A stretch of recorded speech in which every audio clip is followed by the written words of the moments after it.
के इस वीडियो में हम जानेंगे कि विद्युत द्विध्रुव किसे कहते हैं और विद्युत द्विध्रुव के कारण उसके अक्ष पर किसी बिंदु पर विद्युत क्षेत्र की तीव्रता का व्यंजक क्या आता है। ये प्रश्न जो है बोर्ड परीक्षा दृष्टि से बहुत इंपॉर्टेंट है। तो आपको अगर ये समझना है बहुत ही आसान भाषा में, बहुत सरल तरीके से, तो आप मेरे इस वीडियो को पूरा जरूर देखें। तो चलिए स्टार्ट करते हैं। पहले तो हम समझेंगे कि विद्युत द्विध्रुव किसे कहते हैं। तो विद्युत द्विध्रुव जो लिखा हुआ है, तो आप यहाँ समझना, विद्युत द्विध्रुव का मतलब ये है कि दो ध्रुव होना। क्या होना? दो ध्रुव होना। दो ध्रुव किसके होंगे? दो ध्रुव विद्युत। अगर विद्युत का नाम आता है तो हम बात करते हैं आवेश की, और आवेश में दो ध्रुव यहाँ पे बोला है तो हम बात करेंगे दो आवेश। कितने आवेश? दो आवेश। दो आवेश, और ये तो दोनों आवेश होंगे। दो आवेश ही क्या है? यहाँ पे दो ध्रुव है।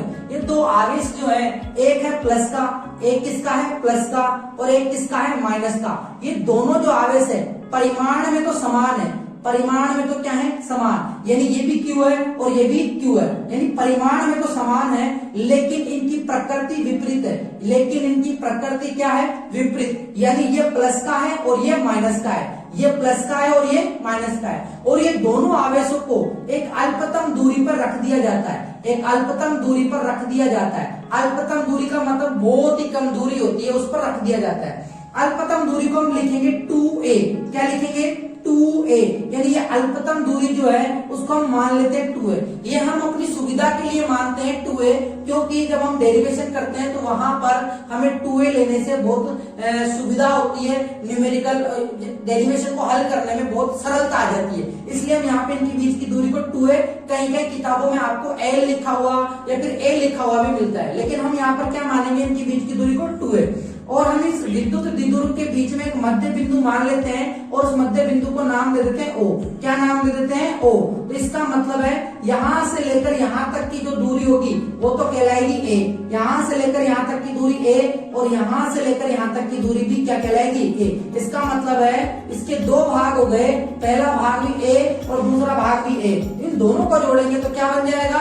2A बन जाएगा। तो इसका मतलब है कि ये जो विद्युत द्विध्रुव जो होता है, दो आवेश होते हैं। दो आवेश, हम परिभाषा लिख सकते हैं इसकी, दो आवेश जो किसमें समान हो? परिमाण में समान हो।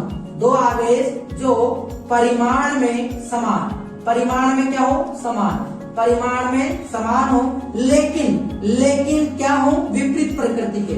लेकिन विपरीत प्रकृति के हो, लेकिन विपरीत प्रकृति के हो, और उनके बीच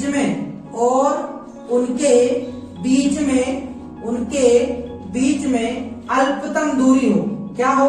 अल्पतम दूरी हो।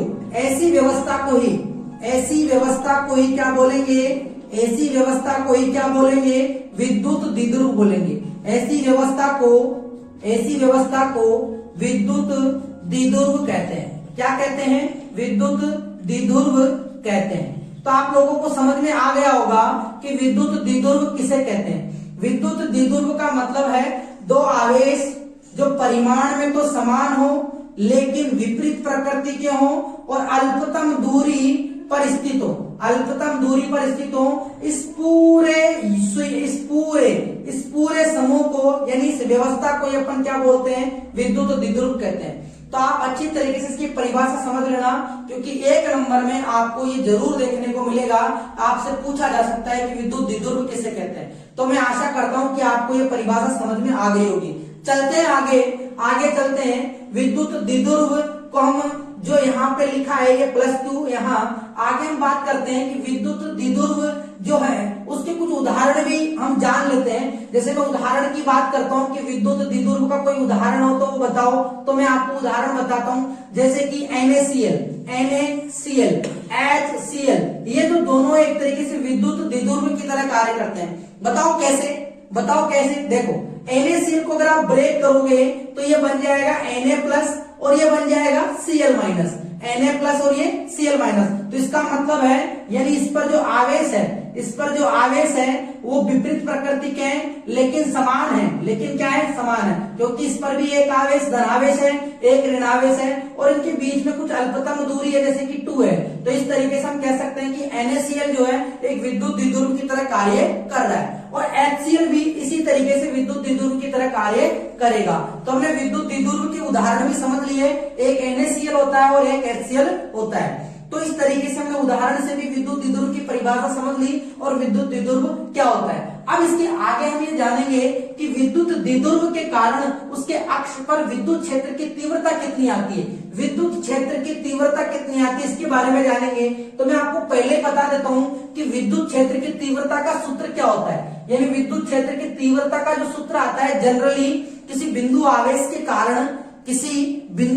के कारण विद्युत क्षेत्र की तीव्रता का जो सूत्र आता है वो आता है E बराबर K Q upon R square, E बराबर K Q upon R square. यानी ये सूत्र मैंने इसलिए लिखा है क्योंकि हम इस सूत्र का उपयोग करने वाले हैं आगे के डेरिवेशन में। तो आप ध्यान रखना, E बराबर K Q upon R square जो है किसी भी बिंदु आवेश के कारण किसी r दूरी पर विद्युत क्षेत्र की तीव्रता का सूत्र निकाला जा सकता है। तो E बराबर K Q upon R square का उपयोग करेंगे और फिर हम उसके अक्ष पर, किस पर, अक्ष पर। तो आपको पहले ही मैं बता देता हूं अक्ष और निरक्ष क्या होता है, इसी में क्लियर कर लेते हैं क्योंकि निरक्ष वाला जो पर्सन है वो भी बहुत इंपॉर्टेंट होता है। तो देखो, जैसे कि हमने विद्युत द्विध्रुव बनाया, ये प्लस है और ये क्या है, माइनस है, ये प्लस है और ये माइनस है और इनके बीच की दूरी 2 है।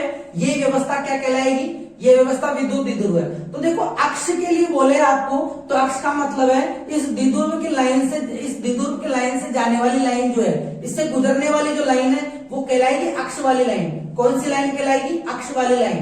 यानी इस विद्युत द्विध्रुव की अक्ष से जाने वाली लाइन अक्ष रेखा कहलाएगी। तो हम अभी तो अक्ष रेखा पर ही क्या करेंगे, विद्युत क्षेत्र की तीव्रता निकालेंगे।